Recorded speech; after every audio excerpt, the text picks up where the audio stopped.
গণভোটে জমায়েতে উপস্থিত বিভিন্ন ছাত্র সংসদের প্রতিনিধিবৃন্দ, বিভিন্ন গণমাধ্যম কর্মী ভাইরা এবং উপস্থিত জনতা, সবাইকে আসসালামু আলাইকুম।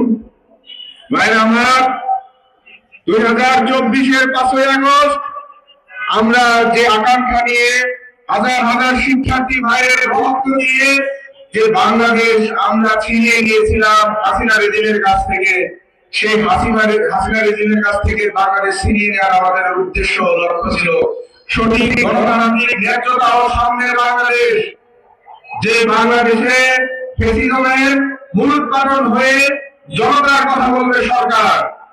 কিন্তু ভাই, এই ফ্যাসিজম কায়েমের যত উপকরণ, একটি সরকার একটি দলকে ফ্যাসিস্ট হয়ে ওঠার যত উপকরণ রয়েছে, এই উপকরণগুলো এখন আমাদের দেশে রয়ে গেছে। আমাদের গত 17 বছরে হাসিনা রেজিমের মূল সমস্যা হাসিনা রেজিম ছিল না, হাসিনাকে ফ্যাসিস্ট হয়ে উঠতে দিয়েছিল আমাদের এই রাষ্ট্রীয় কাঠামো।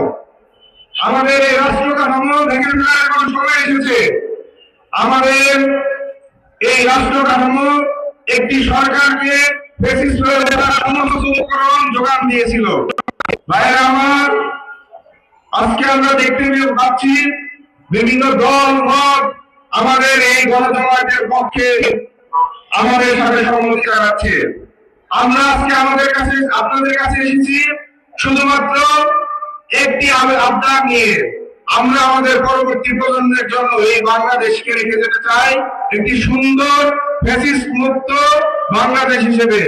আমরা চাই না এই দেশে যেন আর কেউ পরিবারতন্ত্র কায়েম করতে পারো, কেউ ফ্যাসিজম কায়েম করতে পারো, কেউ হাসিনার মতো একটি দলীয় রেজিম কায়েম করতে পারো, সংসদটাকে একটি দলীয় সংসদে পরিণত করতে পারো।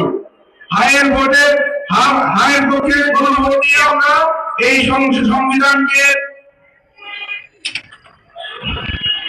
বাস্তবায়ন করতে আমরা সবাই সাহায্য করবো ইনশাআল্লাহ।